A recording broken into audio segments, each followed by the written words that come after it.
Science Friday is brought to you by Progressive Insurance. Here's a helpful fact you might not know yet. Drivers who switch and save with Progressive save over $900 on average. Pop over to Progressive.com, answer some questions, and you'll get a quick quote with discounts that are easy to come by. In fact, 99% of their auto customers earn at least one discount. Visit Progressive.com and see if you can enjoy a little cash back. Progressive Casualty Insurance Company and Affiliates national average 12-month savings of $946 by new customers surveyed who saved with Progressive between June 2024 and May 2025. Potential savings will vary. WNYC Studios is supported by Alienware. Alienware's back-to-school event is the perfect time to score top gaming gear with incredible features and advanced engineering to go beyond performance. Start your Alienware journey with the Alienware 15 gaming laptop featuring Intel Core processors. Game, live stream, and multitask for hours on end. Pair your incredibly smooth gaming experience with immersive visuals and sound by saving on sleek Alienware monitors, headsets, and more. This limited time sale awaits you now at Alienware.com/deals.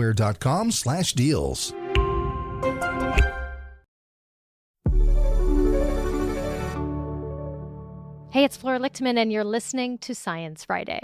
During the early Cold War era, the United States Army and later the NSA began recruiting and training codebreakers and intelligence officers to decipher intercepted Soviet messages. Among those recruits were a group of highly skilled Black women who were employed as cryptologists to decode these messages. But until now, their role in Cold War intelligence operations has largely been overlooked. My next guest, Dr. Sarah Valentine, digs into this history in her new book, Decoding the Devil, Black Women Codebreakers and the Secret War Against Stalin's Bomb. Sarah, thanks for being here.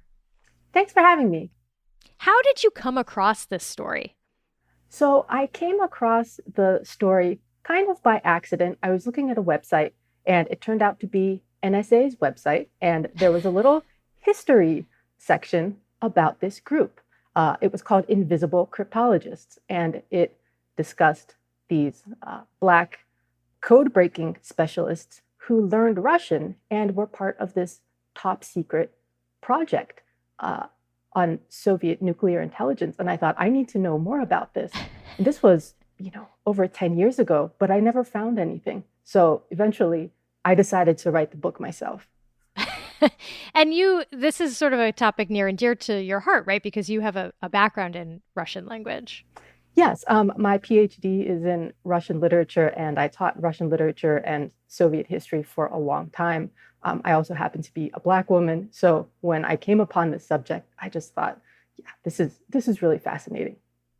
Take us into the so-called traffic processing division where these Black women codebreakers were working. So the traffic processing division was in the basement, a warehouse-like space in one of the operations buildings on Arlington Hall's secret campus near Washington, D.C. And it was very noisy. It was very densely packed. There were over 100 people working in this space.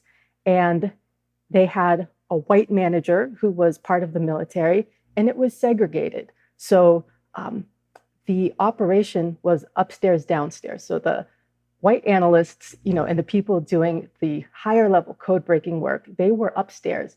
And the traffic processing unit with its loud machine noises, they were in the basement pulling out this data for the analysts to work on further. What they were doing was analyzing Soviet telecommunications that were intercepted. So we had a link to a Soviet telegraph line, and that data just came streaming into our listening stations at NSA. And there was no time to translate. So the women, it was mostly women, there were some men who were doing this too, but they had to read the encoded telegraph strips, which were in Cyrillic, and find keywords. They were like the manual Google of their time. They were looking for any words that related to the Russian military, anything scientific, anything that would indicate where the nuclear research was happening. And they went through millions of these communications a week. Yeah. Millions. I mean, this is big data before big data. Exactly. Yeah. And it was That's considered amazing. grunt work because it was, they had to separate the wheat from the chaff, so to speak, looking for needles in haystacks, because maybe 1% or 10% of all of the messages they scanned had good intelligence in them, but they still had to go through every single one. How did these Black women find themselves working there? Were they recruited? They were recruited, and it was kind of word of mouth. So some of the women I profile in my book, they had friends who worked at the agency, and maybe they worked in another area of government, because many of the middle-class Black folks in Washington, D.C. worked for the federal government in this era, the 1940s and 50s. It was one of the best kinds of jobs, with benefits, with retirement, which in many parts of the country, Black people weren't allowed to get in their jobs. So federal government was kind of a good job to have. I mean, did these women come in with specialized knowledge? Were they learning Russian at the agency? Yes, the agency trained everyone they hired. But if you had a college degree or a master's degree, you were usually trained to be a linguist or a cryptanalyst or something a little higher level. These women had that educational background, but because of the segregation and the times, they were only trained for these lower level jobs. One of the women's stories you tell in the book is of Iris Carr. Tell us a little bit about her and her journey. She was amazing. Iris Carr was a school teacher in Texas in the 1940s. And when the war began, she realized the kind of job she was in, she would not be able to have benefits or retirement, because again, in the Jim Crow South, Black teachers couldn't pay into retirement. So she decided to try her luck in Washington, D.C.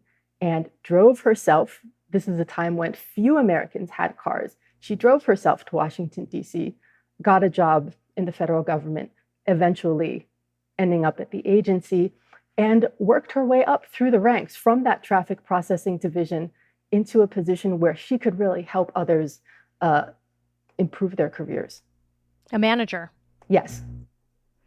Which was very difficult, for someone like her at the time to do.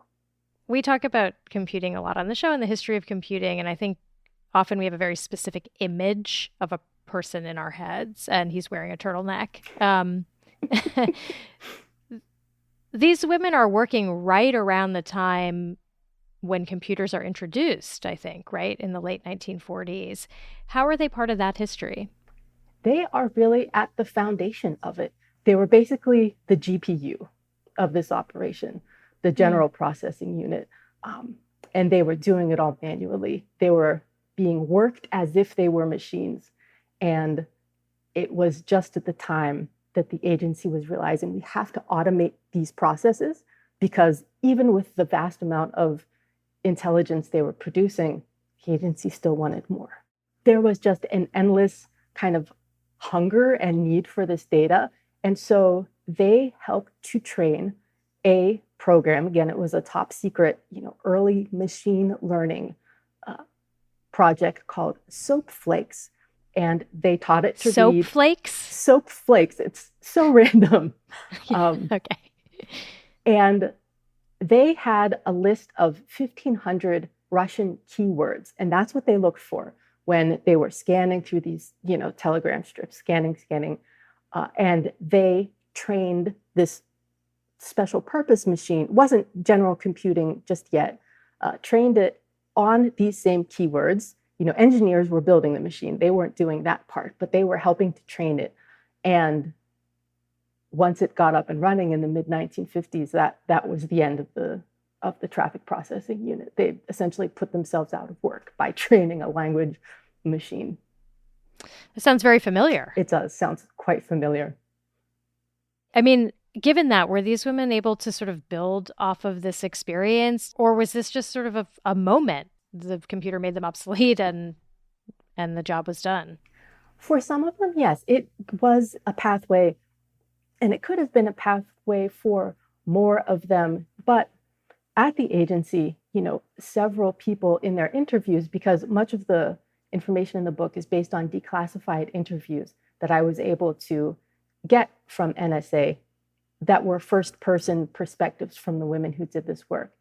And some of them describe going to work and seeing, lights on in a building nearby and thinking, what are they doing up there? And it turns out it was the agency giving white people training on the computer that they weren't given access to. So just at the time when technicians and operators and programmers were needed, they helped to build the foundation for it, but many of them weren't given the opportunity to progress in the profession as it developed. I mean, it seems like you had to do your own sort of real intelligence gathering to just tell this story, to write this book. I mean, how much of this information was classified? Much of it. And the information that wasn't classified was buried deep in the National Archives and the personnel records files that often had never been touched since their declassification in the 70s or since they were put on the shelves. So I really had to do a lot of digging. A funny story is that I was in the National Archives in College Park, and I opened a box and was going through the files, and I took a letter out of its plastic sheet so I could take a photo of it. Now, you're not allowed to do that. I didn't realize. And an archivist came over and, very gently said, "Oh, you're not..." Tackled you. Yeah, right. And then they took another look at the letter and they said, "Wait, whose signature is that?" And I said, "That's Eleanor Roosevelt's." And it was an original note signed by Eleanor Roosevelt. And suddenly there was a crowd of archivists around me because that was a huge find. And one of the archivists said, "You are the first person who has opened this box, and it has been here since the 1970s. Wow. I mean, I'm curious about your own experience of this, too. As a scholar of Russian literature, do you think of translation as a type of code breaking? It is. And I think, for a literary translator, for me, that's a very enjoyable experience. I think for the code breakers, it was incredibly stressful because they were under time pressure. And it was also a series of trial and error. Cryptanalysis is really like trying to solve a New York Times crossword puzzle with no hints. Sarah, this is such a fascinating history. Thank you for sharing it with us today. It's my pleasure. Dr. Sarah Valentine is author of Decoding the Devil, Black Women Codebreakers, and the Secret War Against Stalin's Bomb. When's the movie going to get made? Soon, I hope. All the directors and producers listening, give us a call. If you want to read an excerpt from the book, head to sciencefriday.com/codebreakers. This episode was produced by Shoshana Buxbaum, and we want to hear from you. Let us know if there's any scientific history you want us to tell, or if you have burning questions we can help you find the answers to. Our number is 877-4-SciFri, 877-4-SciFri. I'm Flora Lichtman. We'll catch you next time.